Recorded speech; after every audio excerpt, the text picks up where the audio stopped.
Hi, this video is to explain the function index, how to use and where to use. So basically, you must have heard about different functions like VLOOKUP, HLOOKUP. Now VLOOKUP is when you want to look up for a vertical. So if you want to look up, let's say, this particular number out of the from this column, you'll apply VLOOKUP. But for HLOOKUP is used for horizontal lookup when you want to look up horizontally, right? Now, but when you want to look up both vertically and horizontally, basically you want to match this part and this side, then you should go for index. Index works as, if I write the formula index, you will see, first of all, there are two index formulas. Now second is slightly advanced. Here we use three dimensions. In the first one, which is the most basic, here we use two dimensions. Now in this it says array is basically the total set where you want to look up. Okay, now before I go into this, let's say I want to match two things, uh, rows and a column. So I'll first quickly insert a row and a column. So for example, here I have month. So here I have January 2016, right? And there, let's say I have e or month, so end of month, or I can say e date will just add 1 month to it. Okay, and it will become February, and so on.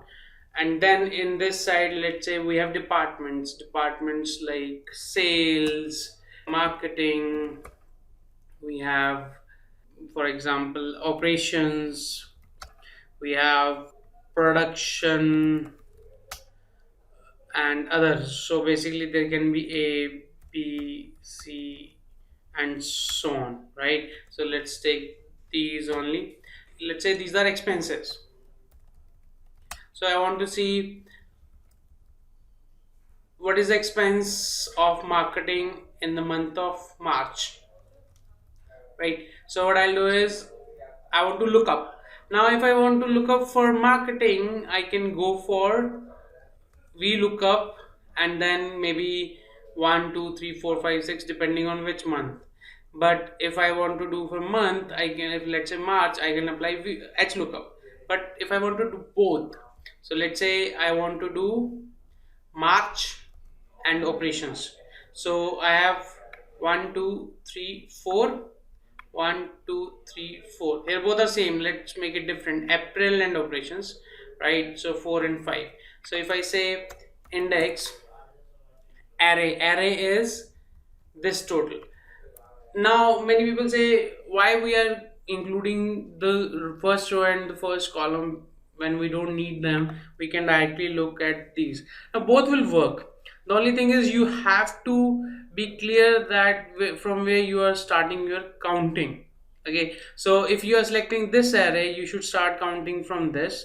If you are selecting the full array, then you should start counting from this, right? So it doesn't matter where you choose, but you have to be careful what should be your row number and what should you be your column number. Now the first part was array, so we have selected the array. Then the next second is row number, which row number I'm looking into. So if I'm looking at operations, so it is first, second, third and fourth row, so I'll say 4. Then I'm looking at column. Now you see a square bracket. Okay, square bracket means that this argument is optional. So even if I don't write in this and enter, by default it takes the first column when we select only the one column. Here we have selected the array, that's why it's giving you ref. Okay, then column number is, I'm looking at, let's say April, so first, second, third, fourth, fifth. So ideally it should give me a number of 361. So 361. So if I want to look at, let's say May, so it will be 6. Now in this I selected the full array. If I select the lower array, so index, so instead of selecting full array, I selected this. Now row number will start from this second row. So 1, 2, 3. So instead of 4 for operations, I'll write 3. And I'm looking at my. So for my, instead of starting from column A, I'll start from B. 1, 2, 3, 4, 5. And enter. So both numbers match, right? So it doesn't matter which array we are using, but it does matter how you count.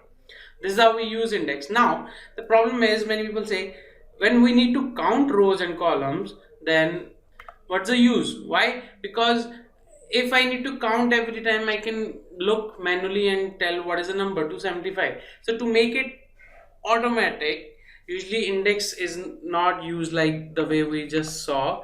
Additionally, we make this 3 and 5 also automatic, this 4 and 6 also automatic. And how we do that? By with the help of match. So I use match. What is match? Match is basically, it tells you the row number or the column number in a particular range, right?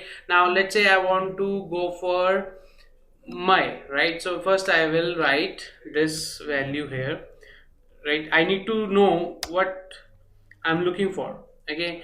And I need to look for operations.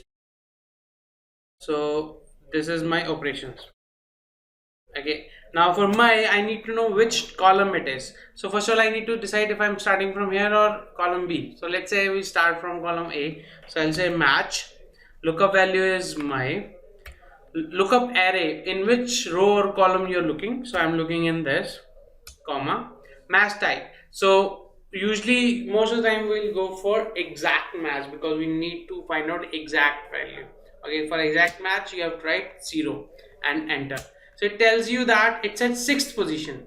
So in this formula, remember we wrote column number as 6, so this is 6. I made it automatic.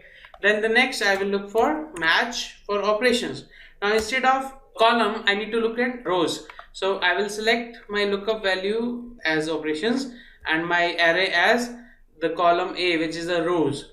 Then match, exact match, enter. So it tells me that operations is at 4th position, right? Now instead of writing 4 or 6, if I link them to this,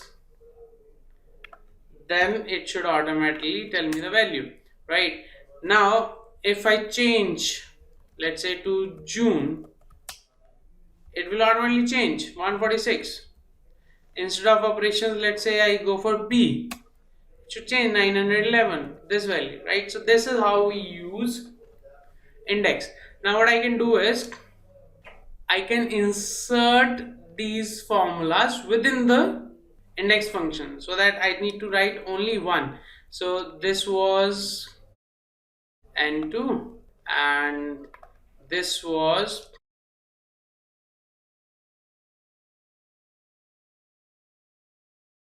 N3, and here you go. Now whenever I change this, it automatically changes the value. Or let's say 1st Jan 16, automatically changes, right? So this is how we use index and match.